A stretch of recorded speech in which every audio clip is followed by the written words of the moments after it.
Salam makan sehat. Mari makan sehat agar tetap sehat. Hiduplah dalam perdamaian dengan semua orang. Itulah topik MTBC minggu ini, saudara. Diambil dari Roma 12 ayat 9 sampai 21. Sebenarnya judul perikop bacaan ini adalah nasihat untuk hidup dalam kasih atau hiduplah dalam kasih, ya.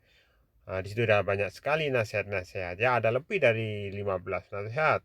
Kasih jangan pura-pura, jauhi yang jahat, lakukan yang baik, saling mengasihi, saling mendahului, memberi hormat, jangan kerajinan kendor, bersukacitalah, bersabar, bertekun dalam doa, membantu orang kudus dan orang lain, memberkati siang menganiaya kita, dan jangan mengutuk. Terus kemudian kita harus punya empati, yaitu bersukacita dengan orang yang bersukacita dan menangis dengan orang yang menangis. Kemudian saat pikir dalam hidup bersama, jangan menganggap diri pandai, jangan balas kejahatan dengan kejahatan. Kemudian ada hiduplah dalam perdamaian dengan semua orang, yang tema minggu ini, jangan menuntut pembalasan, kalahkanlah kejahatan dengan kebaikan.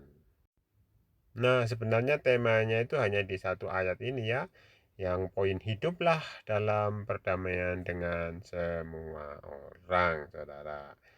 Ini bagian kecil dari nasihat Paulus, ya. Memang ini kayaknya mudah untuk diucapkan, ya, gampang sekali dan kita sering mendengarnya. Namun apakah kita mudah melakukannya? Mari kita cek, ya. Pada bagian sebelumnya, Paulus itu berbicara tentang persembahan yang benar.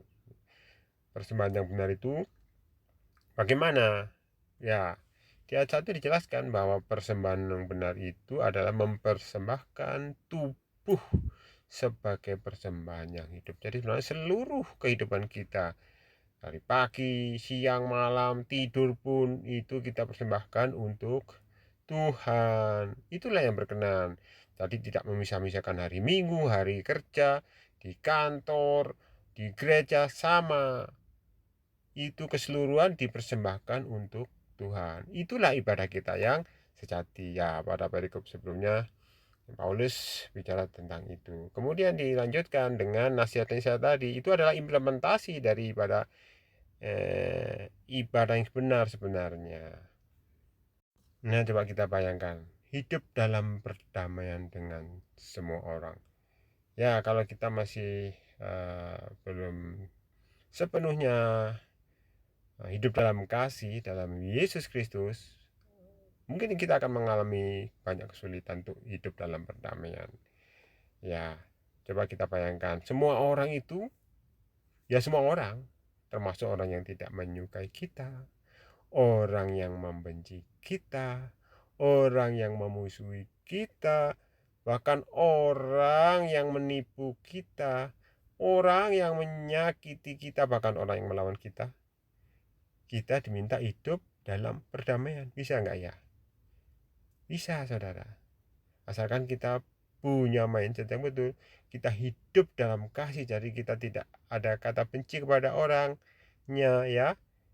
Tapi kita berserah penuh kepada Tuhan, karena segala sesuatu itu urusan apapun itu sebenarnya adalah urusan kita dengan Tuhan.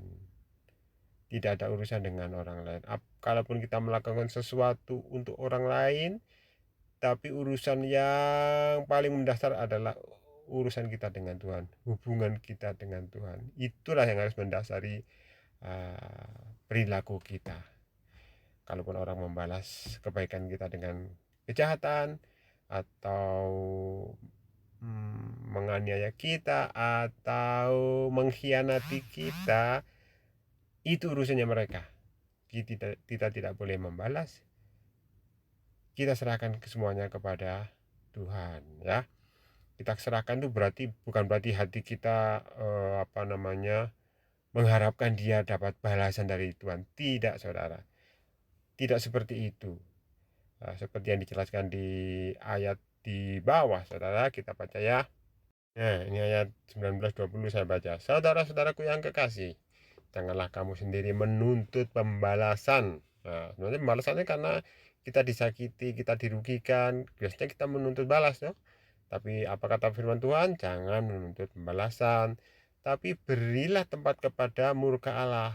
Ya, sebab ada tertulis pembalasan itu adalah hakku. Akulah yang menuntut pembalasan, firman Tuhan. Belum titik, saudara, ya.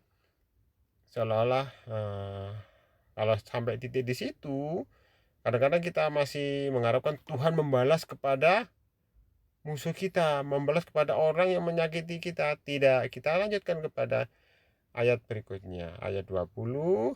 Tetapi jika seterumu lapar, berilah dia makan. Jika ia haus, berilah dia minum.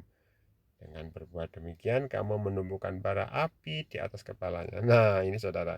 Jadi kita nggak boleh punya hati orang yang memusuhi kita itu dimurka oleh Tuhan. Walaupun ayat sebelumnya itu adalah hak Tuhan.